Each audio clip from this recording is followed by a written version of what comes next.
Hola a todos y todas, ¿cómo están? Soy Montserrat Martorell, aquí en El Periodista TV, transmitiendo desde el barrio de Bellas Artes, y estoy con una invitada que ya nos ha acompañado en otra ocasión hace mucho tiempo, en otra vida. Así es. Ya le vamos a preguntar cuándo fue. Arelis Uribe. ¿Cómo estás, Arelis? Bien, ¿y tú, Montserrat? Bien. En ese tiempo han pasado, yo creo que fue como el año 2018, ¿puede ser? No, antes, yo creo que el 17. 17, Casi 18. 10 años. Dios mío, sí, pasan los años. Una década. ¿Qué tal? ¿Cómo te ha tratado la vida? Bien y mal. ¿Y a ti cómo te ha tratado? Bien y mal. Como todo. Así es. Yin yang, siempre. Y aparte, bueno, está bien, porque en el fondo uno va aprendiendo, ¿cierto? Ajá. Sí, de lo bello y lo triste. Kawabata Dixit. Así es. Arelis Uribe es periodista, escritora, experta en comunicación. Eso dice Eso internet. Te puso el libro. No, pero el libro de las 10 años aparece, porque ayer me revisé ¿En anoche. serio? Sí. No sé. Lo que pasa es que yo trabajé en comunicaciones de muchos años, pero así como experta, no sé. Bueno, tengo algo de experiencia. Trabajó para la campaña presidencial de Beatriz Sánchez en las elecciones nacionales del 2017, pero te conocemos sobre todo como escritora y sobre todo también por este libro que no se olvida, que es Quiltras. Que ha vuelto. Y que ha vuelto. Nunca se fue, quizás. En gloria y majestad. Sí. ¿Cómo ha sido ese regreso de 10 años? ¿Hay una nueva edición? ¿Cómo ha sido ese regreso? Es que el libro se publicó en Chile en el 2016 y de una u otra manera todos los años ha nacido una edición distinta en algún lugar del mundo. ¿Todos los años? Todos los años. Son 10 años y 10 portadas. ¿En serio? Así es. ¿Y de qué países, por ejemplo? Bueno, en Chile hay 3 ediciones. La que acaba de salir con Six Barral es la tercera. Digo edición porque igual ha habido reimpresiones, ¿no? Pero acá en Chile está la edición del boleto amarillo, está la edición de 2 niñas que se están dando la mano, que están jugando juntas, y ahora está la edición que vuelve con el boleto de Six Barral. Hay 2 ediciones, 2 portadas en México, y luego hay una en España, en Francia, en Colombia, en Brasil y en Uruguay. La uruguaya es esta, que hoy día no tenemos acá la de Six Barral, que es la excusa por la que estamos conversando, pero esa es la penúltima portada, diría yo, la número 9, y la número 10 es la de Six Barral. Entonces, el libro siempre se estaba moviendo y este año volvió a Chile, se dio una vuelta de 10 años. ¿Y cuál es la que más te gusta a ti? Yo creo que me gusta la portada del boleto y por eso cuando estaba conversando con los editores acerca de un diseño para la portada de Six Barral, yo defendí mucho que fuese la portada del boleto. Es muy simbólica porque ¿quiénes andamos en micro? Y es del boleto de estudiantes, que es como la generación que representa las protagonistas del libro, y le hicimos este cambio de que en vez de un chico y una chica sea una chica y una chica, y hay varias gente que dice como, ¿qué? ¿Se volvió trans? Entonces como que tiene unas implicancias voluntarias e involuntarias ese diseño que me gusta mucho, que es de María Cristo, Gratitudes para ella. Yo creo que todas me gustan, pero ese tiene sí un sentimiento especial y ahora se dio la vuelta y regresó. Mira, bueno, en 2016 Arelis ganó el premio Santiago en 100 palabras por su historia Lionel y también el premio a las mejores obras literarias en la categoría inédito. No, publicado de Quiltras. Ah, publicado de Sí. Quiltras, ya. Sí. Y en 2017 la recopilación de las columnas de opinión, Que explote todo, Sí. me acuerdo perfecto. Sí. Yo creo que esa vez que viniste, Puede que haya sido nosotras por eso. hablamos de eso, Entonces fue en 2017. pero tú ya habías vuelto de Nueva York. Me fui a Nueva York en 2019. Ah, Y ya, cuando o sea, conversamos en tu club de lectura, yo estaba en Nueva York. Sí, Fue telemática. que fuiste a hacer un máster En en escritura creativa. Así es. Sí, estuve por allá. Bueno, en el 2017 ganaste el premio a la mejor obra publicada, categoría cuento, la beca Chile vino, te fuiste a vivir a Estados Unidos, ¿estuviste cuántos a tiempo? 3 años y 3 medio, años. casi, sí, 3 años y medio. ¿Cómo fue eso? De nuevo, yin yang. Fue bello y difícil. Alguien me dijo una vez que la vida era difícil, pero que por eso dejaba de ser hermosa. Fue difícil porque es difícil migrar. Y yo, la verdad es que aprendí el idioma allá, a porrazos. ¿No sabías hablar inglés hasta que llegaste? No lo podía hablar, podía decir cosas básicas, pero allá lo aprendí, me obligué a aprenderlo.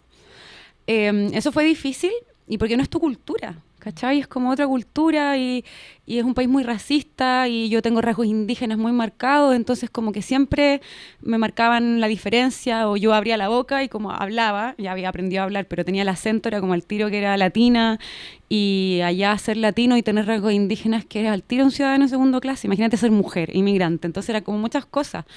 Pero igual trabajé, hice amigos, me enamoré, conocí autorías nuevas, publiqué fanzines en inglés, vendí muchos fanzines y descubrí facetas de mí que yo no sabía que tenía. Entonces fue lindo igual, pero fue difícil en algunos aspectos. ¿Y las heridas lo empezaste a trabajar allá o no? Allá terminé de editarlo, sí, y se publicó mientras yo estaba allá en el año 2020 o 2021, sí. Sí. Es un libro, bueno, yo lo leí hace varios años, lo publicaste en el año 2021, ¿no? Entonces, sí, en el año 2021. Pero me acuerdo de eso, me acuerdo como, de ese libro me acuerdo, bueno, de la intimidad, del vínculo, del amor con tu padre, de la historia de tu padre, ¿cierto? Es una escritura autobiográfica. Sí. También de mucho dolor.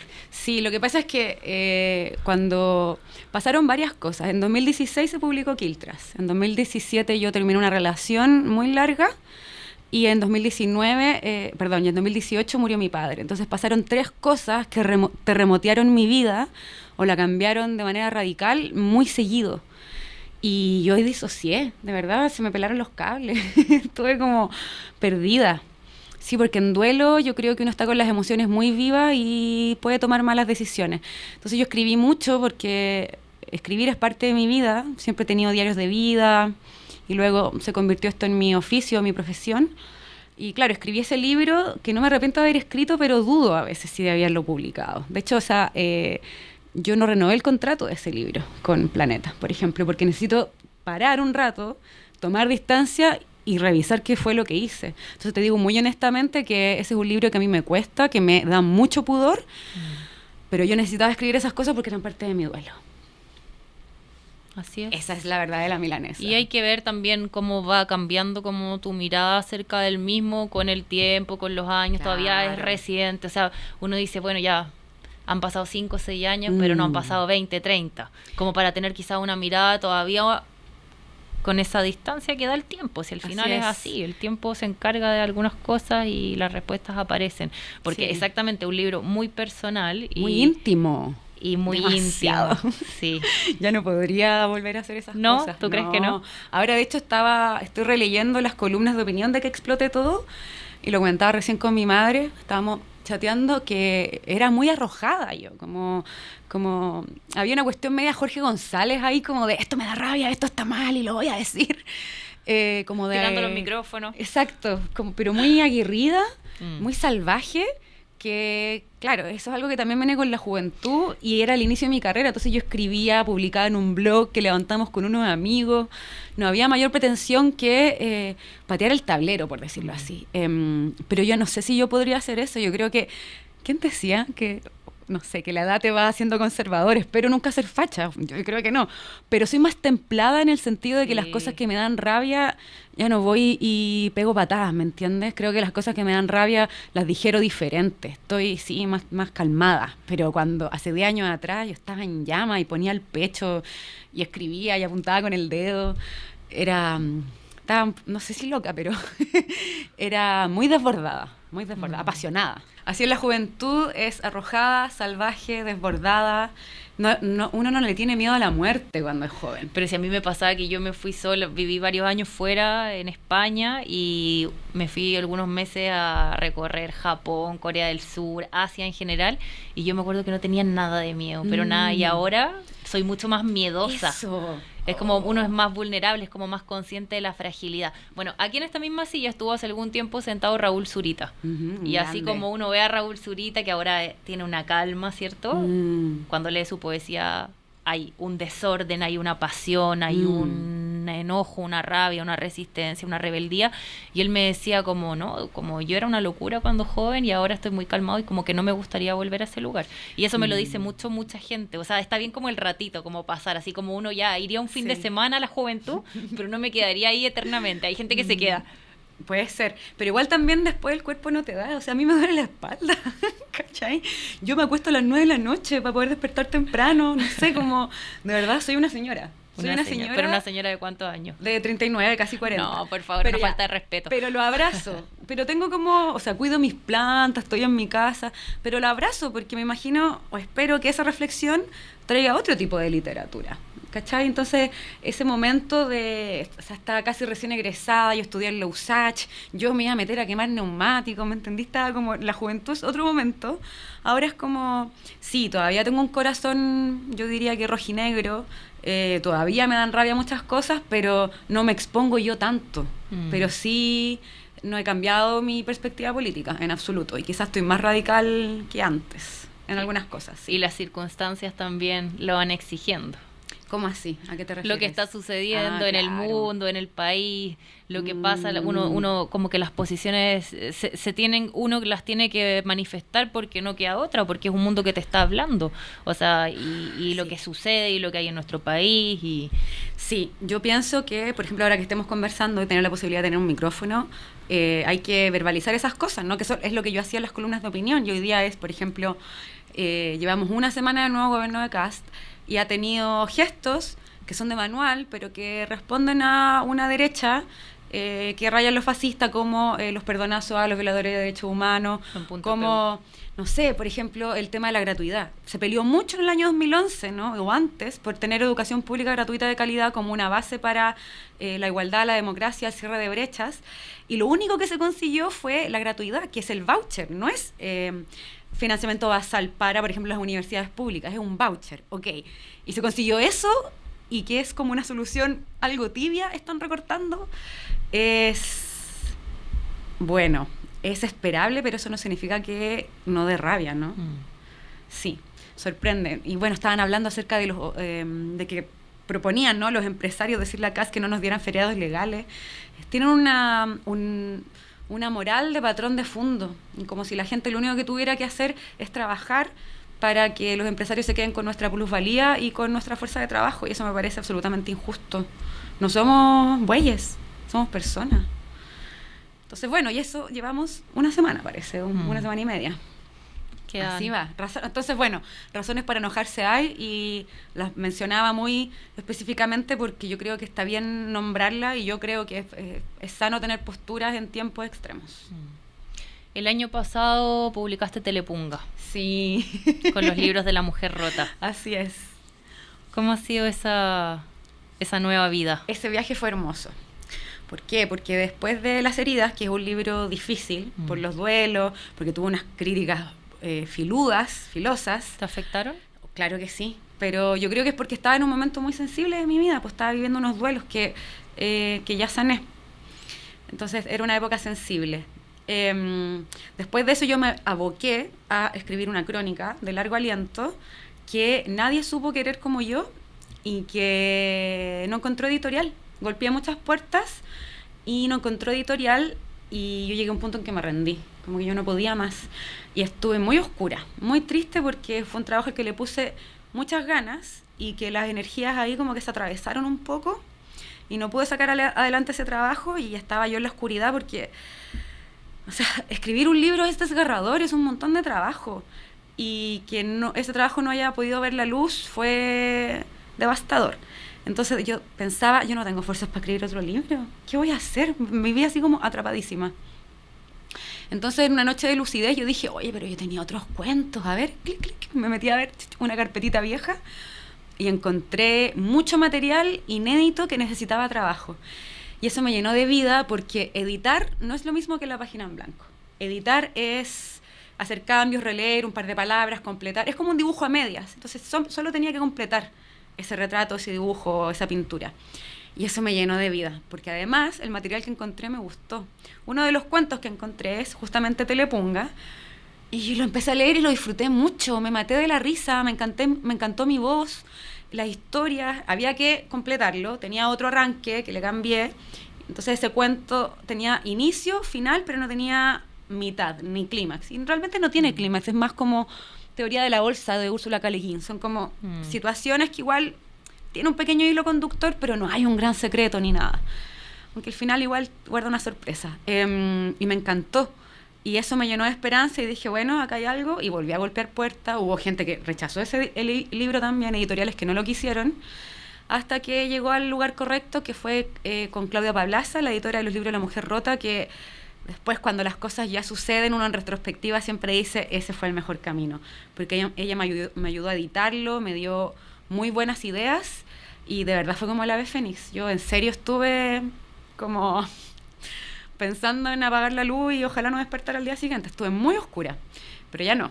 Estoy muy luminosa ahora, estoy muy agradecida. Qué bueno que resistí la tormenta.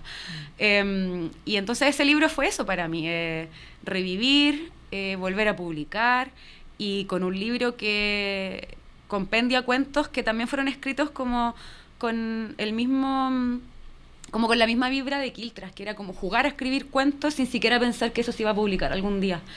Y me encantó, por ejemplo, el título, ¿no? Telepunga. Yo me había olvidado de la palabra punga, que es una palabra que usaba yo... Y que se usaba mucho. A principios de los 2000, para referirse a lo precario o a lo flight, podríamos decir hoy día, o a una clase baja. Y creo que grafica muy bien, o describe muy bien ese mundo al que yo pertenezco y el que no dejo de habitar, que es hermano de Quiltras, ¿no? Y me gusta... también me he dado cuenta de eso, que me gusta mucho a mí recabar como recabar chileno, el español chileno, como ir escuchando cómo habla la gente. Soy una defensora del voceo chileno, de la jerga popular. Entonces, encontrar esa palabra, ese cuento y los otros que lo rodean fue un trabajo muy motivante y que me llenó de vida, y por eso ahora estoy muy contenta. Me alegro. Y entonces Quiltras, a 10 años de su primera edición. A 10 años, el del bebé. Un clásico, aunque algunos digan que no. Bueno, igual, debo decir que lo del clásico es que sabrás que cada vez... Cuéntalo, porque yo creo que mucha gente no sabe a qué nos referimos. Como que uno da por hecho que se sabe y quizás mucha gente... Yo voy a decir una cosa, tú la puedes complementar. Bueno, lo que quería decir respecto de los clásicos es que cuando una obra sale a la luz, sea una obra musical, o sea cine, o editorial, como que siempre hay una campaña de apoyo, ¿no? Y esto de un clásico contemporáneo es algo que se le ocurrió a mis editores porque, bueno, quieren vender libros, básicamente. Si el libro es o no un clásico, eso lo va a decir el tiempo. Yo creo que es muy pronto, pero es parte de la estrategia y es un clásico entre mis amigos y en mi casa, ¿cachai?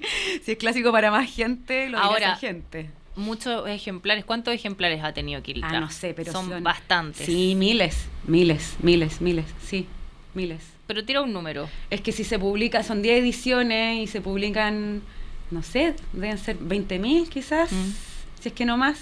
Para los tirajes que se manejan en Chile, por ejemplo, que ya no se tiran, no se manejan los tirajes antiguos de los 90 y qué sé yo, es un clásico contemporáneo. Yo creo que sí, yo creo que sí, pero también lo digo con calma, ¿cachai? Como eso es algo que va a decir el tiempo. Esto está empezando. Sí. Bueno, y probablemente mucha gente nueva lo va a leer, porque... quizá gente que en esos años era muy chica o que no habían nacido, qué sé yo, en unos años van a empezar como les va a llegar a sus manos este nuevo libro. Y son relatos, ¿cierto? Relatos donde además hay mucha intimidad, donde hay un mundo que se abre, que tiene que ver con la voz de las mujeres y con las mujeres de un sector de la población, que mucha gente lo que me dice de Quiltras, que le ha gustado, gente que no es del mundo de la literatura, lectores, lectoras, cuando hemos hablado de Quiltras, en la universidad, en los talleres, qué sé yo, es como de verse representados en un libro cuando no se habían encontrado antes. Esta generación. Qué lindo. Sí, estoy de acuerdo. Es que ese era mi gesto. Yo empecé a escribir en un ambiente súper pituco, que eran los talleres de la zona de contacto en el Mercurio. Ahí empecé yo. Y ahora vengo de otra entrevista y yo le decía a la periodista que cuando salí de la cisterna para llegar a, no sé dónde está eso, Vitacura, que yo me apunaba a Vitacura porque era muy lejos. Después de New York se te pasó, me imagino. Claro. No, pero es que ahora lo miras en menos. Hay Quiltras en todos lados. No, pero si en Nueva York, querida, yo te contara, existe el Bronx, existen barrios populares en todos lados. Totalmente. Entonces empecé a escribir o me formé en un ambiente que era re pituco, y entonces yo intuitivamente dije, si algún día escribo, yo quiero escribir de mis barrios. Y eso igual es un ejercicio que todos los artistas hacen, escriben como... Uno un poco se mira como al espejo, o quién es uno, o cuáles son sus obsesiones, o qué mensaje tiene para entregar. Y es un libro de las clases medias bajas, ¿cachai? Y creo que la metáfora del quiltro es muy buena, porque el quiltro es o un perro abandonado, o un perro sin casa, o un perro mestizo, mezclado, ¿no? De raza mezclada, o un perro sin pedigrí. Y las quiltras en particular son las que muchas veces en la calle son violadas por otro perro, y son las que quedan embarazadas y tienen que quedarse criando a sus perros. Y en Chile la pobreza es una cuestión femenina y está lleno de casas monomarentales. Entonces son muchas cosas. Tiene también el concepto de lo bastardo, de no saber quién es tu papá. Vivimos en un país de guachos o de papitos corazón. Entonces hay muchas cosas contenidas en ese concepto. Y que es el tipo de historias que nos cuentan las chicas que protagonizan estos cuentos, y que son mi historia o las historias de las mujeres con las que yo crecí, las que me rodeaban, mis compañeras de curso, mis primas, mis amigas, que es el Chile popular, ¿cachai? Entonces creo que eso conectó con las miles de personas que le pasa lo mismo. Sí, la gente que tiene plata es poca, ¿cachai? Es un sector muy pequeño. La mayoría de la gente es clase trabajadora y no estudió en los mejores colegios de Chile, y vive a veces precariedades, o muchas veces precariedades. Entonces, bueno, eso igual considerando también mis privilegios. Como yo soy de Santiago, y en este país centralizado, ser de la capital, aunque seas de una comuna punga, es un privilegio. O yo puedo ver, camino por mí misma, tengo mis 2 manos, o mi mamá siempre me decía esto, nunca faltó comida en mi casa y nos bañábamos con agua caliente. Yo nunca viví en una toma, por ejemplo. Entonces yo sé que pasé precariedades, o viví en entornos que no eran súper cuicos o privilegiados, pero aún así también tuve ventajas o privilegios, ¿cachai? Entonces, como para ponerlo en perspectiva. Pero en fin, a lo que quería llegar es que creo que tocó el corazón de la mayoría de la gente, que es gente de trabajo, que tiene que levantarse todos los días a ganar su pan. Exacto. Y no solo en Chile, ¿cierto? De hecho, el New York Times dice como es uno de los libros latinoamericanos, dijo en su momento, del año.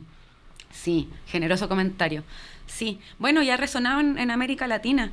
Yo en un momento, o sea, nunca pensé que este libro iba a salir de Chile. O sea, no, cuando recién publiqué, como que yo quería publicar, y mi sueño era como, ojalá alguien haga... ¿Y qué tenías, 29 años? 29 años, 29 sí. años. Mi sueño era que alguien dejara alguna reseña en Goodreads, como que ese era mi sueño.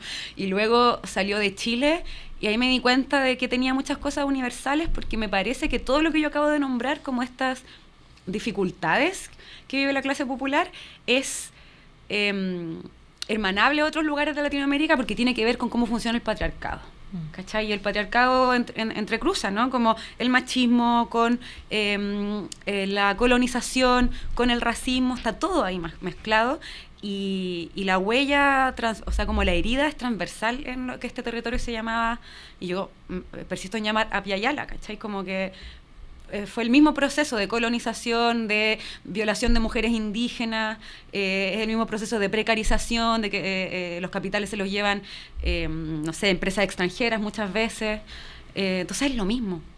Y además, por ejemplo, este libro se publicó en Brasil, y en Brasil se llama As Vira-Latas. Entonces hay países de América Latina donde también hay perritos quiltros, y también hay una jerga particular para llamar a esos perritos quiltros. Y en Brasil es As Vira-Latas en portugués, y viene de quienes dan vuelta las latas o los tarros de basura en la calle para comer.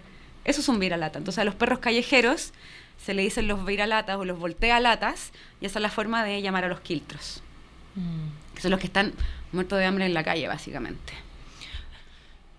Yo he leído tus libros, y ahora escuchándote cuando me decías que las heridas te daba pudor y que era muy íntimo, y yo me preguntaba, bueno, ¿y dónde están tus obsesiones hoy? Ahora, por ejemplo, escribiendo, ¿dónde te encuentras? ¿Dónde te sientes cómoda?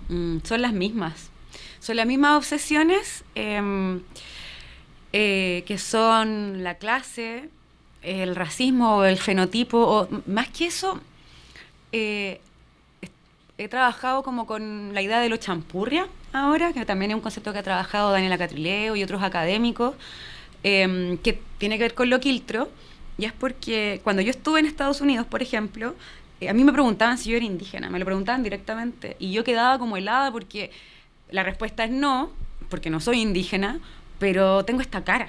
Este guaco retrato, como te iba a decir, es que Gabriela exactamente Wiener. Te iba a decir Gabriela Wiener, guaco retrato. Y Gabriela Wiener, que le decían, ¿tú te acuerdas en guaco retrato lo que decía? Sí. Le decían, ¿y tú qué bien escribes? Le decían. Claro. Como sorprendido. Claro, pese a que tienes la piel morena.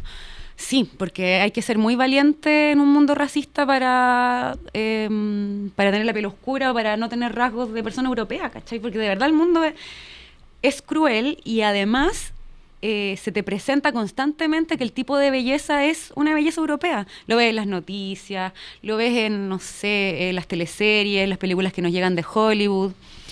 Entonces, bueno, allá me preguntaban si yo era indígena, entonces en Estados Unidos yo empecé a hacer una búsqueda. Y en corto lo que descubrí es que hay una raíz afroindígena en mi familia. Es obvio, es como, mírenme, es obvio que esa mezcla está, ¿no? Con lo europeo también, con algún pariente español.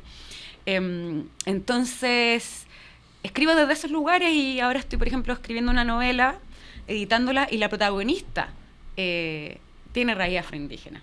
Porque también me parece importante en este país visibilizar eso que ha sido obliterado y que se niega, ¿no? Y hay una migración de personas afrodescendientes que han venido desde, no sé, Venezuela, Colombia o desde Haití, y eso se invisibiliza, ¿cachai? Pero existe. Yo en Valparaíso veo mucha gente afrodescendiente. Entonces es simplemente para decir que este país no es blanco, por ejemplo. Entonces esa obsesión estaba en Quiltras y sigue apareciendo, pero va mutando o se va enriqueciendo en la medida que voy aprendiendo, estudiando y haciéndome nuevas preguntas. Y donde vas jugando también con otros formatos. Exacto, y inventando otros personajes. Uh-huh. Sí, leí una entrevista que salió hace poco que tú decías que la ficción se trata de jugar a ser otro, sí, y que hay que persistir, que me gusta mucho esa palabra, persistir, porque en esta vida me han dicho no más veces de las que me han dicho sí. Cierto. ¿No te ha pasado? No voy a responder las preguntas acá. Yo hago las preguntas.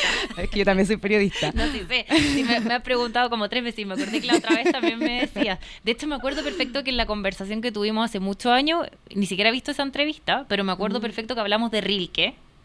Y que yo te dije esa cosa porque también hablamos de los ángeles, de los demonios, tú contaste el tema de esta oscuridad y de la relación que se había terminado, qué sé yo, y yo te dije, y Rilke decía, como temo que si me quitan mis ángeles se puedan morir mis demonios. No, o al revés. No, temo que si me quitan mis demonios se puedan morir mis ángeles, que eso es lo bonito, sí. O sea, que en el fondo como ahí, no digo que es una oda a la oscuridad, pero sí de repente que uno juega a veces con intentar como que ciertas cosas de uno queden atrás, pero en realidad como que eso no va a persistir sin lo otro, como que ahí está. Pero es que uno puede resignificar los demonios, creo yo. Mientras no sean tan terribles y no le hagan tanto daño a los demás, y al final los demonios eso. Claro. Es como Antonio Machado decía, como soy en el buen sentido de la palabra un hombre bueno y con el resto del mundo soy una persona buena y lo otro lo sufro yo, hacia adentro. Sí, pero es que igual, bueno, no sé, el conflicto es inherente a la condición humana. A veces somos egoístas por cuidarnos y pasamos a llevar a los demás. Y yo creo que esto es retorcido, o puede llegar a ser retorcido, pero no creo que no mucha gente anda haciendo el mal por ahí. Incluso uno ve acciones que son despreciables y esa gente está convencida de hacer lo correcto. No sé, y eso lo encuentro tan peligroso. Basta aprender las noticias, leer el diario y ver a los políticos y los líderes mundiales y cómo se expresan y cómo hablan, y es una cosa que, no sé, yo digo, no, la maldad existe. Sí. Por mucho que ellos crean que hay algo, es como la canción de Serrat, entre esos tipos y yo hay algo personal, como tal cual. No, sí, yo también creo que el mal existe, se llama Donald Trump, entre otras cosas, pero él no cree que hacen lo incorrecto, sí, eso es lo más loco, pero sabemos que está mal. Y lo estamos mirando, el mundo lo está mirando. Sí, pero el mundo, él se pasa por el aro del mundo, tristemente. 2026, ¿cómo se viene? ¿Hay algo que nos quieras contar? Quiero contarles que Telepunga se va a publicar en España, con Yegua de Troya, editado por Gabriela Wiener.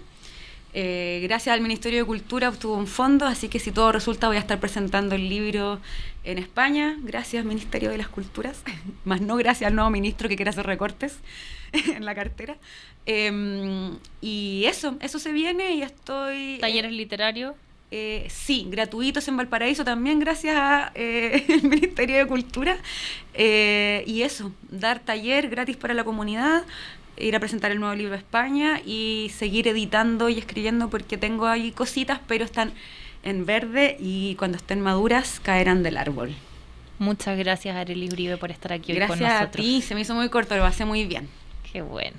Nosotros también. Gracias a todos y todas por acompañarnos en un nuevo capítulo de Esta Boca es Mía aquí en El Periodista TV y nos vemos la próxima semana.